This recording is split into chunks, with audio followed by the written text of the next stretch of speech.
신성장 동력을 창출하는 것, 아마도 기업들의 생존을 위해 반드시 해야 할 가장 어려운 과제 중 하나가 되겠죠. 그리고 다음과 같은 이름이 만들어낸 곡선은 그 어려운 과제의 해답을 시장에서 제시해낸 기업이 한동안 누리게 될 가실이 어떤 것인지에 대해 명확히 보여주고 있는데요. 그리고 애플은 여전히 그 과제를 충실히 해나가고 있는 중입니다. 2020년에는 바로 이 이름이 있죠. 출시 초기 시장에 팽배했던 조롱에 가까운 비난들을 보란듯이 넘어선 이 멋진 이름은 앞으로 더 대단한 이야기들을 만들어 나갈지 모를 거라는 생각이 드는데요. 이 막대 그래프들이 담고 있는 메시지, 여러분들은 이 그래프를 보면 어떤 이야기가 들리시나요? 그리고 여기에 하나의 알파벳이 추가되면 에어팟의 이야기들이 조금 더 흥미롭게 다가옵니다. 코로나 이전 업계가 추정하던 에어팟의 판매량이 1억 대 수준이었죠. 여기에 코로나의 영향을 반영해 최대한 보수적으로 잡아도 8천만 대에서 9천만 대 수준의 판매량을 올 한 해 애플이 에어팟으로 달성할 수 있을 것으로 보입니다. 작년 말부터는 프로 모델이 가세하여 평균 판매가가 상승하고 있고, 여기에 3분기, 늦어도 올해 4분기에 출시될 것으로 보이는 이 프로 라이트 모델이 가세하게 되면 이 평균 판매가는 조금 더 상승할 개연성이 있죠. 이러한 계산들을 두고 업계가 예상하는 올해 에어팟의 세팅 기준 평균 판매가가 $150 선인데, 이것으로 어렴풋이 예상 매출을 계산해봐도 120억 달러, 하나로 14조 원 규모가 됩니다. 물론 섹터가 서로 다르기 때문에 단순 비교는 어렵겠지만 에어팟 단일 모델만으로도 엔비디아나 AMD의 그것을 넘어서는 엄청난 규모의 매출이 만들어지는데요. P와 Q가 만나는 지점, 시장은 이것을 신성장 동력이라고 부르죠. 그리고 이 이야기를 다시 완전 무선 이어폰 시장으로 가져오면, 사실 이 시장에는 에어팟이 등장하기 전부터 수많은 기업들이 시장에서 각자의 비전들을 제시하고 있던 상황이었지만, 실제로 이 시장을 본격적으로 개화시키고 규모 면에서 또는 방향성의 측면에서 의미 있는 카테고리로 만들어낸 것은 애플이라고 할 수 있겠죠. 이번에도 또다시 그 이야기가 다시금 반복되고 있습니다. 이 시장에서 언제나 함께였던 한 라이벌 기업과의 이야기도 함께 말이죠. 최근 이 두 기업 사이에 중국 스마트폰 기업들이 치고 들어오면서 삼성, 애플로 만들어지는 이 스마트폰의 양강체제는 마치 무너진 것처럼 보이지만, 두 기업들이 만들어내는 전략 싸움의 양상은 여전히 그때와 똑같은 모습으로 되풀이되고 있습니다. 이 둘 간의 역학관계에서 이전과 조금 달라진 부분이 있다면, 기술적인 측면에서 D램, 낸드 플래시를 넘어 카메라 AP 등의 부품까지 이 수직 계열화가 구축된 삼성 쪽이 조금 더 빠르게 최신 기술들을 채용하면서 최근 이 둘 간의 구도를 퍼스트 무버와 패스트 팔로워의 관계로 해설하는 경향이 있는데요.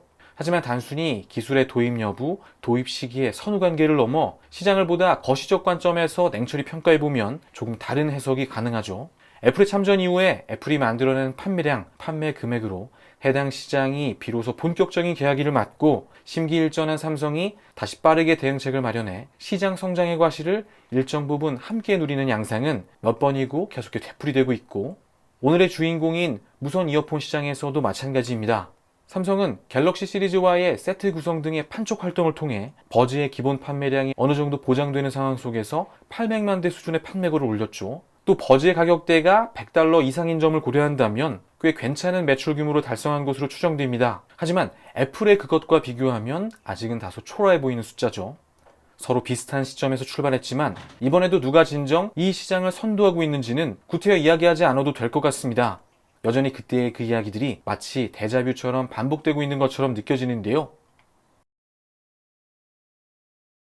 두 스마트폰 기업이 음향이라는 단어에 대한 비전을 명확히 드러냈던 사건들, 애플의 비츠 인수와 이보다 더 큰 규모로 실행됐던 삼성의 하만카돈 인수는 전장, 스마트카와 같은 미래의 이야기는 우선 차치하더라도 양 진영에서 앞으로 등장하게 될 음향 디바이스들과 같은 단기적이고 가시적인 성과들에 대한 기대를 갖게 하기에 충분한 사건이었죠. 우선 애플의 경우는 비츠를 인수함으로써 비츠 뮤직의 구독자들을 독자 플랫폼인 애플 뮤직으로 손쉽게 끌어들였고, 비치 제품들의 CD와 라이트닝 포트를 탑재함으로써 이른바 애플 폼팩터를 공유하는 이 디바이스 생태계를 단기간에 효과적으로 확장할 수 있었습니다. 이 시기의 하이라이트는 누가 뭐래도 이 3.5파이 이어폰 단자와 관련한 부분일 텐데, 당시 스마트폰에서 절대 빠져서는 안 될 필수 요소처럼 느껴지던 이 이어폰 단자를 아이폰에서 배제한 결정 이후 시장에는 애플을 향한 비난 여론이 들끓었죠. 오만한 결정이고 결국 대중을 등지게 만들 판단착오라는 해설이 중론이었습니다.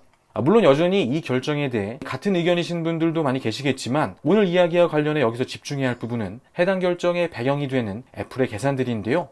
기기 간의 자유로운 이동, 매끄러운 사용 경험은 애플 생태계가 가진 가장 매력적인 부분이고, 무선 연결은 애플 생태계가 더 완벽한 모습으로 진행하기 위한 핵심이 되겠죠. 그리고 그 방향으로 가기 위해 애플이 내렸던 과감한 결정은 당시 누군가에게는 마치 오만한 결정처럼 보였을지 모르지만 분명한 목표를 향해 갔던 비전, 그리고 결국은 스스로의 힘으로 해당 방향이 맞다는 것을 증명해낸 결정이었다고 평가할 수 있겠는데요. 단순히 스마트폰 제조사로서 앞으로 이 무선 이어폰의 시대가 열릴 테니 이어폰 단자를 제거해도 된다는 식의 전개가 아니라 관련 기업을 인수하고 해당 방향성을 공유하는 진영에 힘을 실어 무선의 전환, 애플이 그리고 있는 방향으로의 전개를 스스로 시장 내 하나의 진영이 되어 능동적으로 이끈 것이죠. 이 이야기에 방점을 찍은 것은 에어팟이었는데, 애플이 가진 설계 역량과 비치의 오디오 IP가 만나 탄생한 애플의 새로운 병기는 그동안 어느 진영을 막론하고 반드시 한두 개씩은 꼭 빠뜨리던 것들을 거의 모두 장착한 채 시장에 등장했고, 시장은 폭발적으로 반응했습니다. 비치 인수에서 에어팟으로 이어지는 전체 흐름 속에 생태계 확대라는 목표를 향한 애플의 전략적인 행보가 눈에 들어오죠. 이렇게 애플이 그들의 제품 생태계를 확장하고 그들의 생태계가 갖는 아이덴티티를 조금씩 강화해 나가고 있는 시간 동안 삼성 역시 같은 방향을 향해 달려가고 있던 중이었는데, 두 기업의 방향은 외견상으로는 거의 같아 보이지만 세부단에서의 전략 기준은 조금 달랐죠. 삼성은 보다 제조업의 관점에서 이 내용을 풀어나가야 했습니다. 그런 관점에서 당시 이렇게 웨어러블 제품들을 기어라는 브랜드로 따로 묶었던 이 서브 브랜드 전략을 유심히 살펴볼 필요가 있는데, 애초에 웨어러블과 같은 IoT 기기들 제조의 핵심이 되는 배터리, 디스플레이 등에 대한 기반 역량을 보유하고 있던 삼성은 해당 시기인 2010년대 중후반쯤에는 이 모바일 프로세서에 대한 제조 역량이 더해지면서 이 IoT 디바이스 제조와 관련한 세계 최고 수준의 제조 역량을 보유한 또 유일한 기업이 되었고, 그리고 그 너머에 삼성의 진짜 목표들이 있었습니다. IoT 전환기에 이르러 타이젠 OS가 유의미한 규모의 진영을 구축하는 순간 무선 생태계 통합과 같은 다소 관념적인 아젠다들과는 차원이 다른 엄청난 일이 벌어지게 되겠죠. 물론 2020년이 된 오늘 아쉽게도 그런 일은 일어나지 않았습니다. 그리고 이제 이 이름도 역사 속으로 사라졌죠. 기회를 엿보던 워치는 더 완벽히 안드로이드 OS 진영으로 녹아들었고, 타이젠 OS는 전장을 멀찌감치 뒤로 물려 훗날을 도모하고 있습니다. 같은 방향을 향해 거의 비슷한 출발점에 서 있던 두 기업, 하지만 얼마 안가 저만치 앞서가고 있는 애플의 모습을 목도하곤 합니다. 하지만 결국 절치부심한 삼성이 조금 늦었지만 끝내는 답을 찾아내는 모습, 퍼스트 무버와 패스트 팔로워, IT 시장에 몇 번이고 반복되는 데자뷰들이죠. 하지만 조금은 안타까운 이 이야기들 속 이 반복되는 데자뷰들이 주는 나름 중요한 이야기들이 있습니다. 만약 이번의 이야기도 과거의 이야기들과 같은 양상으로 전개된다면 이번 싸움에서도 삼성이 답을 찾아내는 시점이 조만간 찾아온다는 것, 그리고 2020년 우리들로 하여금 그러한 전개가 이 무선 이어폰 시장에 다시 한번 벌어질 것으로 기대하게 만드는 이름이 있습니다.